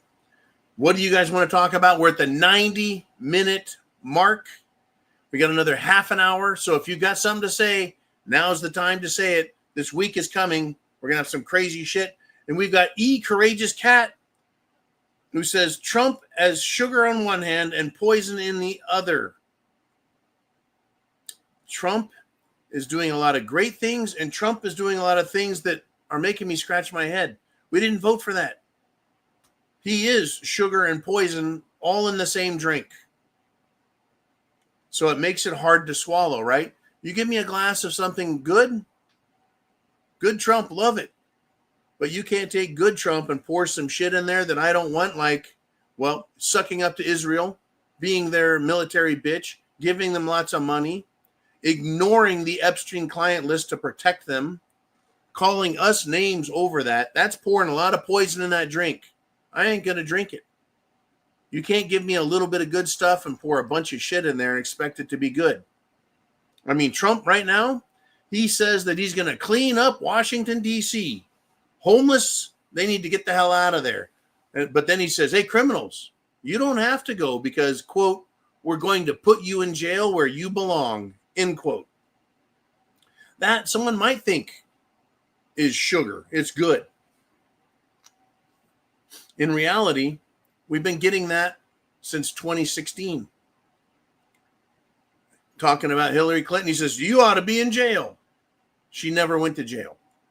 She was never found guilty. She was never even prosecuted. She was never even indicted. She was never even investigated enough for us to hear about, for anything to happen. That's a lot of poison. You expect me to believe anyone's going to go to jail? I mean, who's Trump talking about? Is he talking about the politicians, the bureaucrats, the judges, the financiers, the lawyers in D.C., or is he talking about the criminals that he's going to put in jail where they belong? Is he talking about low-life street scum? Right? Well, I think he's talking about these lowlifes, like the ones that beat the hell out of Big Balls, who shot up some restaurants and stores the other night over the weekend. Right? So instead of arresting elected scum, bureaucratic thieves, and child molesters, Trump wants to arrest the harder to find street scum instead of the easy to find evil politicians. Now, if Trump wants to come out and start arresting Nancy Pelosi, who he's talked a lot of shit about, and Adam Schiff, who he's talked a lot of shit about, and Obama, who he's talked a lot of shit about, I'd love that. But I think he's going to go after the little people, right? So I ask, which group would make America great again if they're arrested, Mr. Trump? Which group? The street criminals? or all of the politicians on the take who fund welfare programs, which contribute to street criminal behavior and low IQ lifestyles. Right? I know which one needs to be arrested. You arrest one big shot in Washington, D.C., you stop thousands of crimes in D.C., in every state around the country, because they know, oh, shit. Right? But when they don't, the criminals lose respect. They're like, hey, we know those politicians are lying, cheating, thieving pieces of shit. We know they're a bunch of rapists and child pedophiles. We know it. We know they got a bunch of drugs and shit that they use because they're selling them, folks, to these politicians. Unless, of course, the politicians get their drugs directly from the CIA. Uman says they'll do or promise us 9 good things to sell us so they can get away with one bad thing. I wish it was 9 good to 1 bad. I wish. Right? Some people even said, you know what? If they got rid of Israel and stopped the bullshit and stopped the war in Ukraine, and if they sent all the illegals back, I would be okay with the Epstein list never coming out. Guess what, folks? No. You don't get to do 9 good things and leave that level of evil intact. The Epstein clients are still out there paying money to child sex traffickers, setting appointments, times and places to go commit their heinous crimes against the most innocent people on the planet. We're still doing it. I can't let them get away with any of it. That's not right. No one's supposed to get away. No one's above the law, right? No one's supposed to get away with being a criminal scum. Nobody. Anyways, they're getting away with it. And Trump, rather than giving us 9 good things, right now, he's just giving us a couple. That's not good enough. There's no amount of lawlessness which is acceptable. But for the most part, they're going to do this, and Uman knows, they're going to keep us distracted, right? Well, a few weeks ago, it was Obama, and now it's Dr. Fauci, because, you know, there was an auto pin used for his pardon. But we're supposed to worry about this problem over here and that problem over there. But nothing ever gets fixed or resolved. No one gets arrested. No one gets tried. They just distract us. So it looks like they're doing a bunch of good things when in fact they're actually doing nothing. But they're allowing themselves to continue their criminal paths, whether it's pedophilia, money laundering, just plain old fucking fraud, theft. They're getting away with it because no one's going to jail. The people that cause the problems at the very top are not going to jail. Consequently, everyone else has lost respect for the government. They're not going to behave either. Why should they? Right? Why should they? Kind of like Pelosi. Right? She is such a good investor. She and her husband, Paul, there's a hammer in my ass, Pelosi. There's such good investors in Wall Street. They're so good at speculating in stocks that they did better than everyone else. Beat Berkshire Hathaway, right? Beat Warren Buffett. How can they be that good unless they have insider information? Well, Democrats, Congress people have that. And that's why Trump is now giving us a lot of lip service about Nancy Pelosi, that she needs to go to jail. And all these insider traders, they tried before, they ran away, before Congress, before the House of Representatives ran away so they didn't have to take a vote on the Epstein client list. They started talking about, well, maybe we should have some other legislation to prohibit any Congress people from investing in Wall Street while they hold office. Well, Trump got mad about that. All of Washington got mad about, they didn't like that. Well, yeah, we don't like that they're making money off of us because they make decisions politically and they know where to put their money and benefit from it. And then they sell, make huge amounts of money, and screw everyone else. I tell you. Right. Nothing but trouble.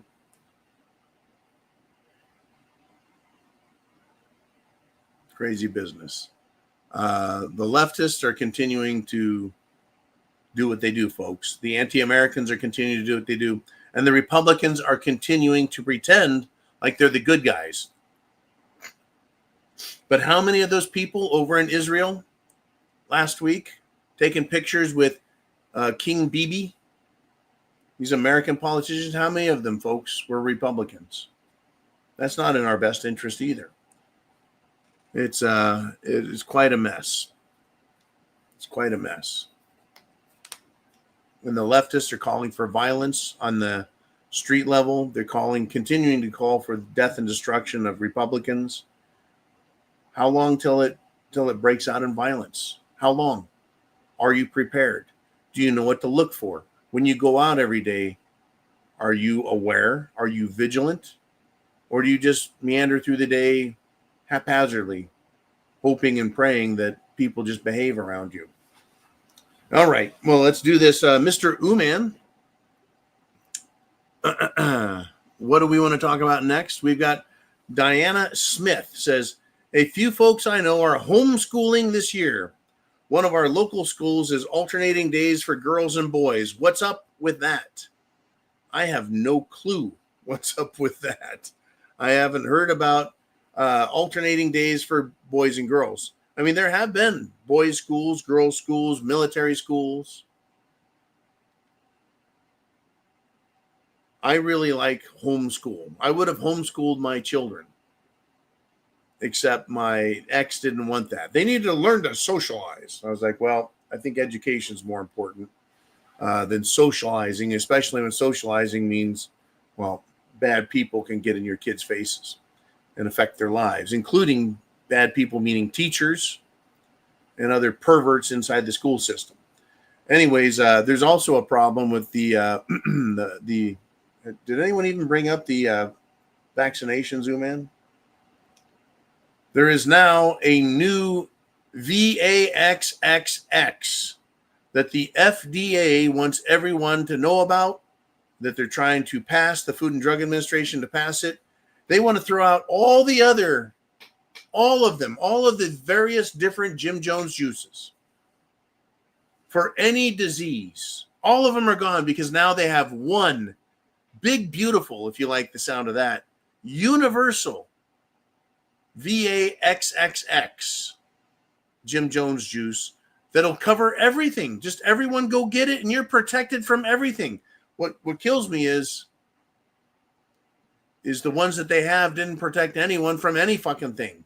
All it did was make people have heart attacks, get clots, be susceptible to greater disease, wears down their immune system, turbo cancer on the rise. We know the litany. But our government, Make America Healthy Again, Maha, we all just got shit on. Because now they have a one thing hits it all. They're coming after our food, putting RNA, mRNA crap on food, in food, injecting cows. They're trying to do everything they can to fucking kill us. Please detox yourself.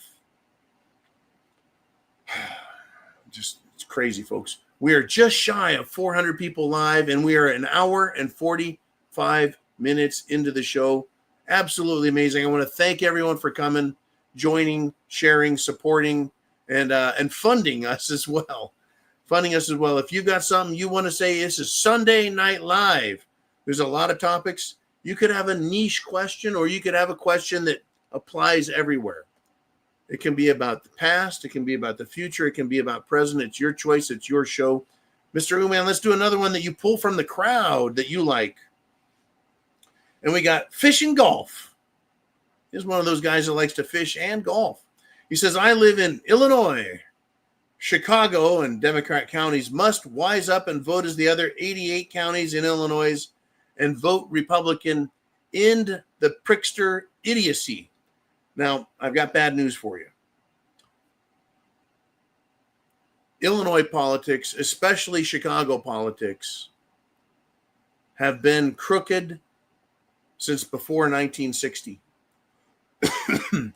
In 1960, the, shall we say, criminal syndicates in Chicago used their political might and fraud to steal the election from Nixon and give it to Kennedy, and Kennedy won the 1960 presidential election because of Chicago politics and voting fraud.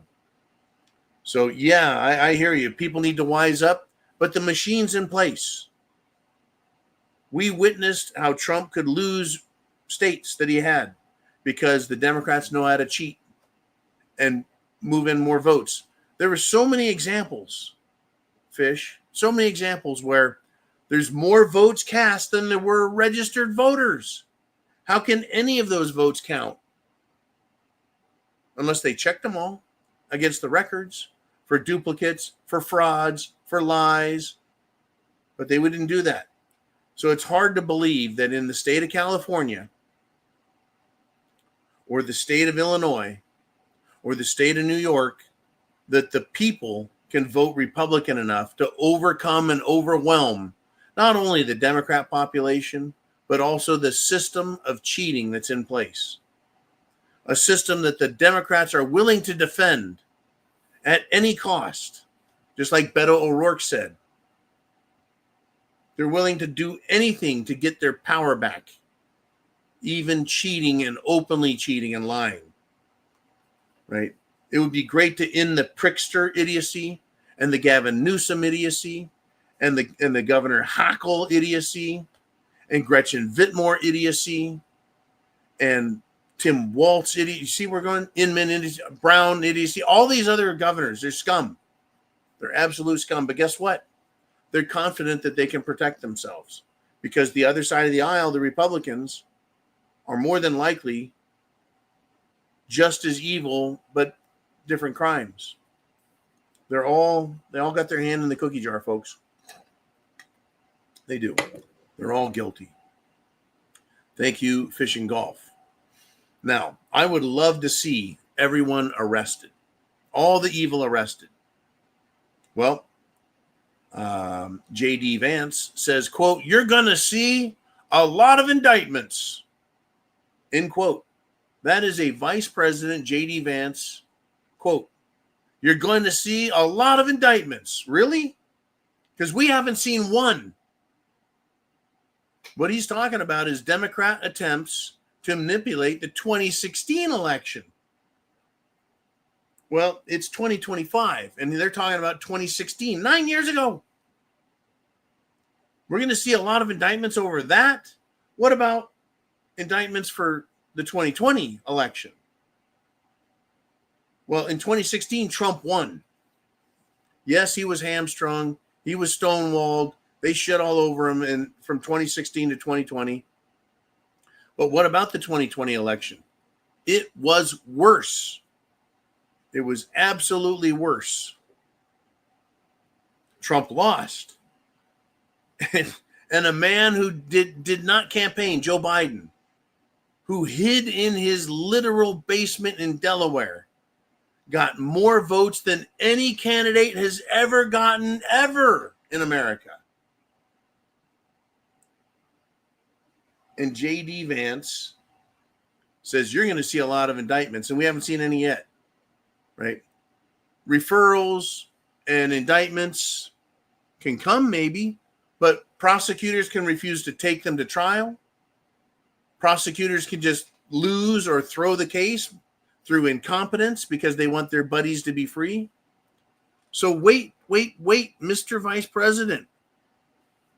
If you want to go after these criminals for 2016, how come I'm not hearing you talking about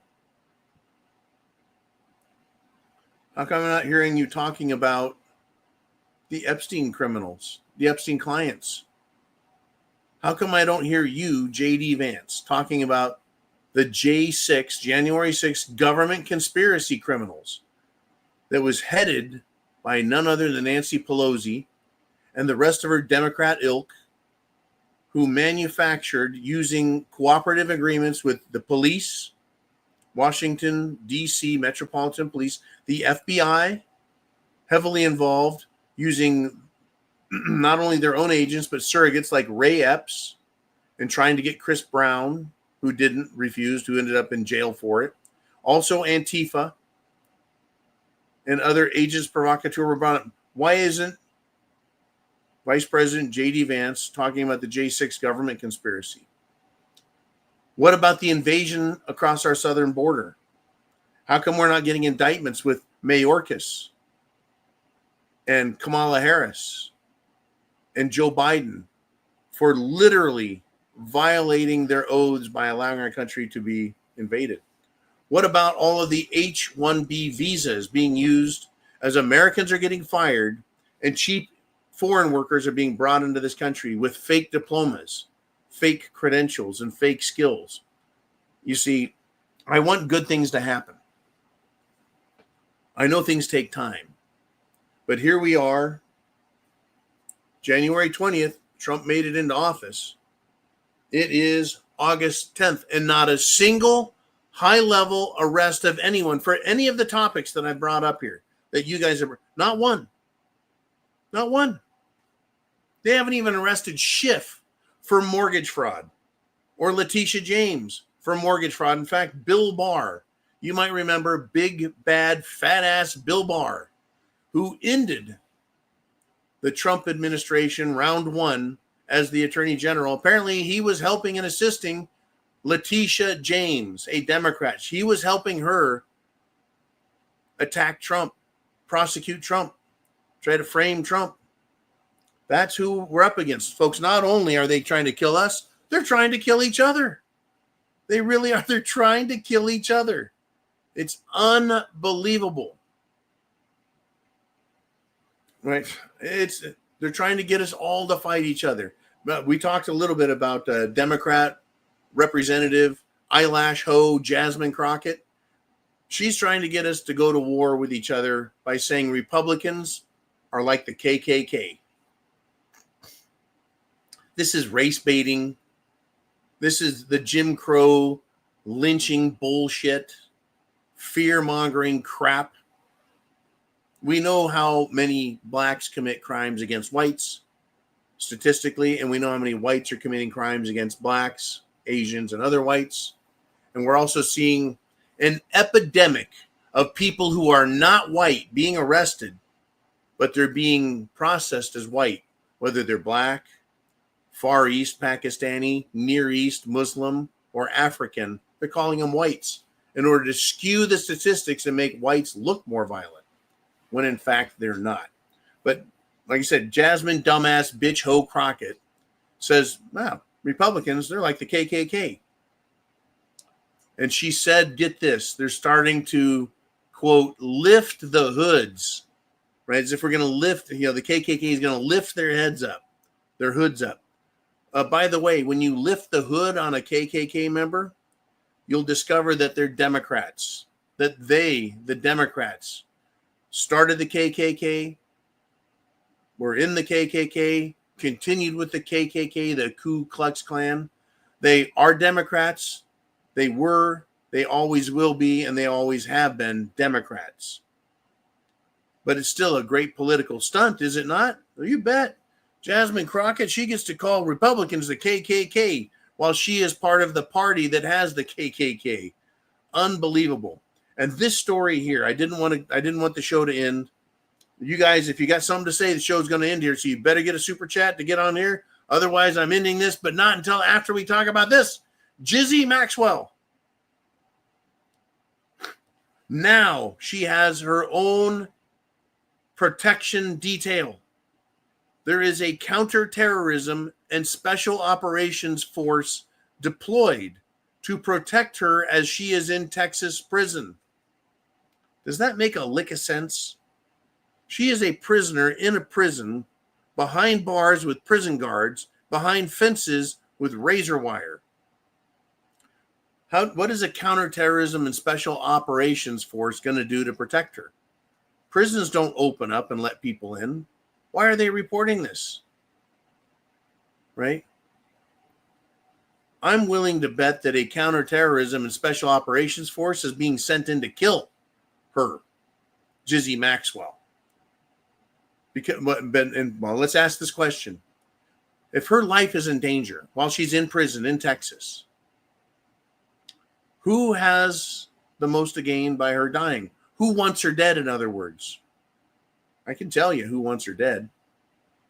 Israel, bankers, and big shots in government, politicians. They want her dead. They don't want her talking. They don't want her naming names. They don't want her revealing secrets. So once again, someone's in prison. How do you put in private protection?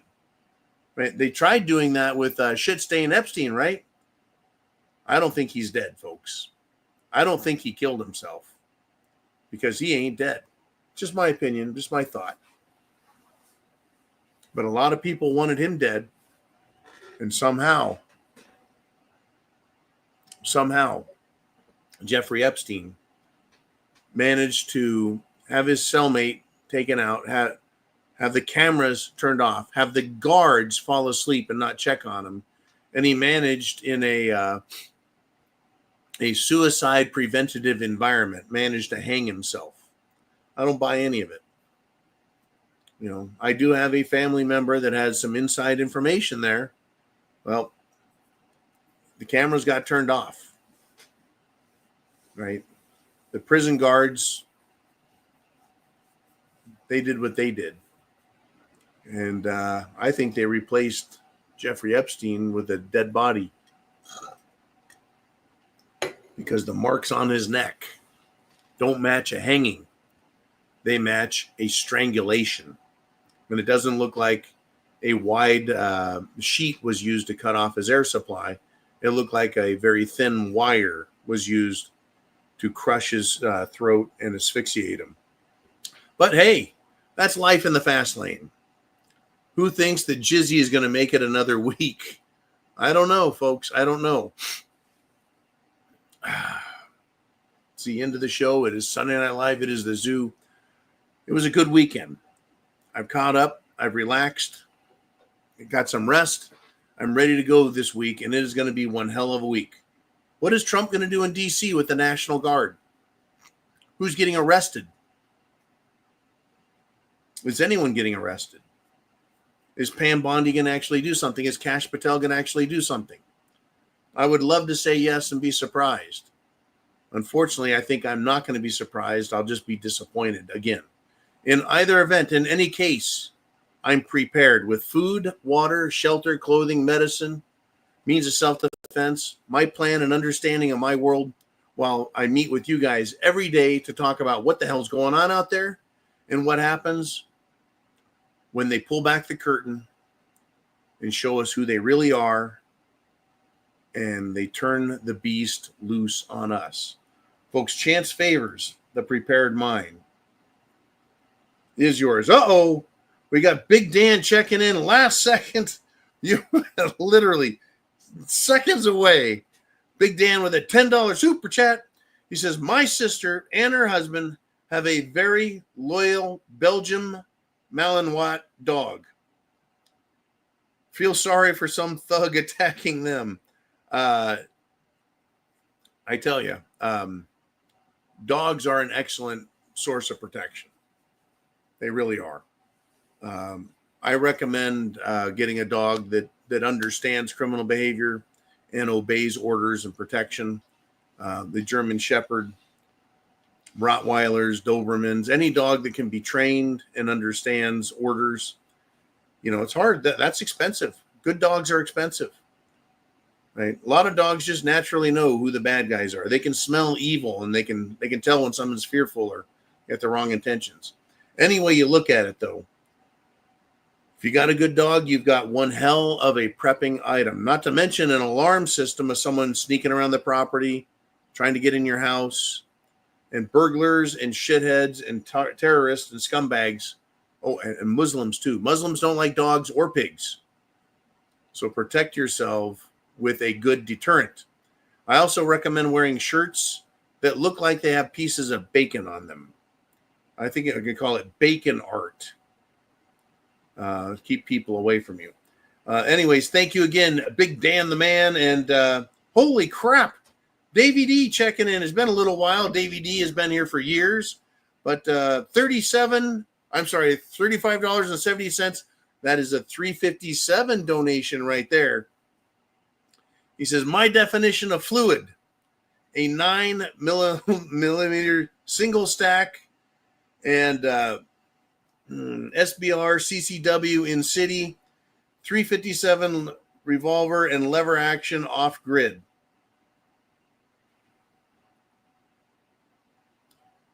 So it sounds like Davey D has an urban and a rural program. 9 millimeter single stack and a concealed weapons permit. Well, I've got a 1911 single stack. But if you got a 911, a 9 millimeters single stack, that's got to be a Beretta. In any event, he likes the 357 off grid and a lever, right? I'll tell you what I got. 1911s, 357s, wheel guns, AR-15s, and shotguns. I got everything covered just in case. Folks, we all need to have self-defense. Thank you, Davey D, for the donation. Thank you for letting us know, hey, we should be able to, I wish I could show guns. As soon as I do that, they'll take the video. It'll kill it. They'll kill it. But understand it's a tool like any other tool. They cost money, and the more you spend, typically the better you'll be off. But you need to learn to use the tool. Use it properly, safely, and accurately and effectively if the time comes.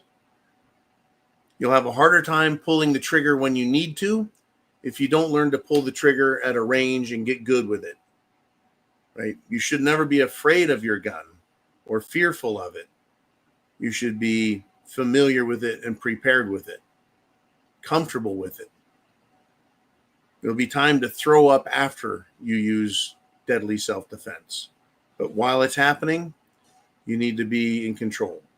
Just a little bit of friendly advice from John. You guys, you have a wonderful evening, a wonderful night. Thank you so much. Literally, thank you guys all so much for coming here and sharing this time with me, with each other, helping one another, sharing the internet address, hitting that thumbs up. And folks, Semper Fi means always faithful.